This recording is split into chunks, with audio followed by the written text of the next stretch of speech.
आर्थिक घोटाळ्यातील आरोपाप्रकरणी खासदार संजय राऊत हे 100हून अधिक दिवस तुरुंगामध्ये होते। कारागृहामध्ये असताना त्यांनी नरकातला स्वर्ग हे पुस्तक लिहिलं। नरकातला स्वर्ग या पुस्तकातनं त्यांनी खळबळजनक गौप्यस्फोट केले। बघूयात या संदर्भातला हा स्पेशल रिपोर्ट।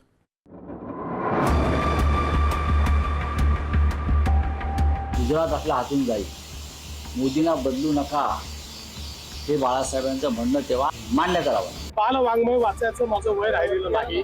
हे जे प्रकार आहेत ना, हे प्रसिद्धीसाठी असतात, हे नौटंकी आहे। त्या पुस्तकाचं नाव नरकातला राऊत। खरं तर गटारातील अर्क असं नाव संबंधित लेखकाला अधिक शोभून दिसले असते।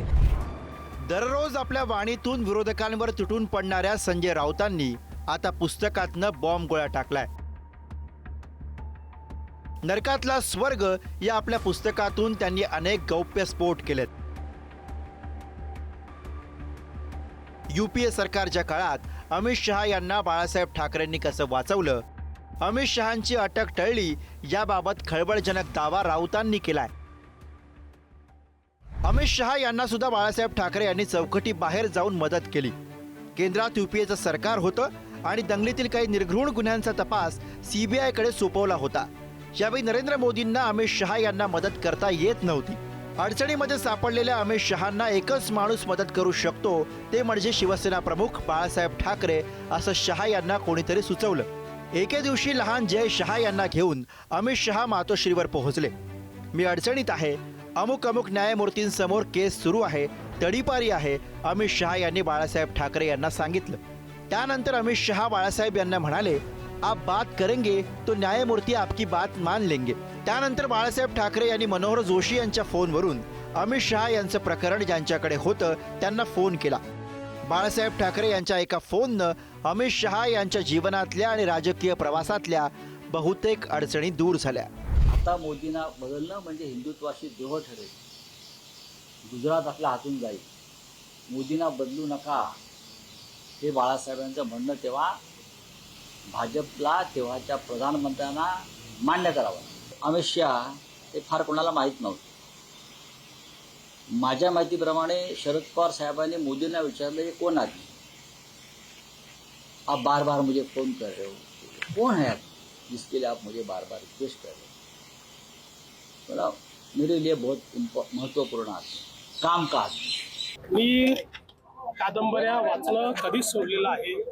कथा कादंबऱ्या आणि बाल वाङ्मय वाचायचं माझं वय राहिलेलं नाही, त्याच्यामुळे असल्या गोष्टी मी वाचत नाही। त्यांनी असंही म्हटलंय की त्यांचं सोडून द्या तुम्ही, ते कोण आहेत, ते कोणी खूप मोठे नेते आहेत का? खासदार संजय राऊत यांच्या पुस्तकात अनेक स्फोटक किस्से आहेत। त्यातीलच अजून एक खळबळजनक दावा आहे शरद पवार आणि पंतप्रधान नरेंद्र मोदी यांच्या संदर्भातला। गुजरातचे तत्कालीन मुख्यमंत्री असलेल्या नरेंद्र मोदींना गुजरात दंगल प्रकरणात बाळासाहेबांप्रमाणे शरद पवारांनी कसं वाचवलं याबाबतची माहिती या पुस्तकातनं मांडली आहे। कोणत्याही मुख्यमंत्र्यांना अटक करून तुरुंगात टाकणं योग्य नाही असं परखड मत तत्कालीन केंद्रीय मंत्री शरद पवारांनी कॅबिनेटमध्ये व्यक्त केलं होतं, असं राऊतांनी म्हटलंय। नरेंद्र मोदी गुजरातचे मुख्यमंत्री असताना केंद्रामध्ये यूपीएचं सरकार होतं। मोदी विरुद्ध केंद्र असा झगडा सुरू होता। गोधरा कांडात सीबीआय अनेक चौकशींचा ससेमिरा लागला होता।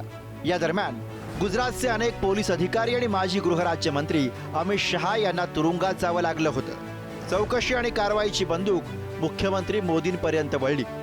नरेंद्र मोदी यांना अटक होईल असं वातावरण तेव्हा निर्माण झालं होतं। यावेळी त्यांचे राजकीय मतभेद असतील, पण लोकशाही मार्गाने निवडून आलेल्या कोणत्याही मुख्यमंत्र्यांना अटक करून तुरुंगात टाकणं योग्य नाही असं परखड मत शरद पवारांनी एका कॅबिनेटमध्ये व्यक्त केलं होतं। शरद पवारांच्या या भूमिकेला अनेकांनी मूक संमती दिली होती आणि त्यामुळे मोदींची अटक टळली। त्यांनी हे सर्व करताना शरद पवारांच्या नावाचा जाणून बुजून उल्लेख केला आणि त्याच्यात त्यांनाही गुंतवून ठेवलं की पवार साहेबांनी सुद्धा मदत केली। म्हणून ही स्क्रिप्ट आहे, याला एवढं सिरियस घ्यायचं काम नाहीये। बाळासाहेबांबरोबर बसत होते तुम्ही, त्याच्यावर चुरूट पित होते, काय करत होते तुम्ही? परंतु मी काहीतरी स्फोटात्मक काहीतरी बोलतोय किंवा लिहिलंय आणि हे सत्य माना, हे जे प्रकार आहेत ना, हे प्रसिद्धीसाठी असतात, हे नौटंकी आहे। संजय राऊत जे एक अभ्यासू पत्रकार संपादक आहेत आणि लेखणीच्या माध्यमातून त्यांनी वस्तुस्थिती जर मांडली असेल तर चांगलं आहे. आणि या काळामध्ये मी जो अनुभव घेतला, माझ्यावर काय झालं, काय घडलं, हे जर संजय राऊतजी सांगत असतील तर मला वाटतं खरं सत्य किंवा ज्या गोष्टी त्यांना अनुभवायला मिळाल्या त्या लोकांच्या समोर येतील. पत्राचाळ घोटाळ्या प्रकरणी 100 दिवस आर्थरोड कारागृहात असताना संजय राऊत यांनी लिहिलेलं हे पुस्तक आहे. पुस्तकाला दिलेल्या नरकातला स्वर्ग या नावावरनं भाजप नेत्यांनी राऊतांवर खोचक निशाणा साधलाय. संजय राऊतांना गटारातील अर्क हे नाव शोभून दिसेल असा टोला चित्रा वाघ यांनी लगावलाय. तर पुस्तकाचं नरकातला स्वर्ग हे नाव बदलून नरकातला राऊत असं नाव द्यावं असा टोमणा चंद्रशेखर बावनकुळे यांनी लगावलाय. त्याचं नाव बदलण्याची गरज आहे. त्यांनी म्हटलंय नरकातला स्वर्ग, बरोबर आहे. त्या पुस्तकाचं नाव नरकातला राऊत, हे त्यांना हेडलाईन बदलण्याकरता मी पत्र लिहिणार आहे. म्हणजे तुमच्या माध्यमातूनही आवाहन करतो मी संजय राऊतांना, ते नाव बदललं पाहिजे, नरकातला राऊत केलं पाहिजे. खरं तर गटारातील अर्क असं नाव संबंधित लेखकाला अधिक शोभून दिसले असते. संजय राऊत यांच्या पुस्तकाचं प्रकाशन उद्धव ठाकरे आणि शरद पवारांसह अनेक नेत्यांच्या उपस्थितीत प्रभादेवी इथं पार पडणार आहे.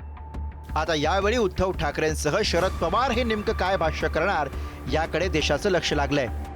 तसंच या पुस्तकातनं आणखी काय काय दावे केले गेलेत हे बघणं सुद्धा महत्त्वाचं असेल. पद्मेश पवार, पुढारी न्यूज, मुंबई.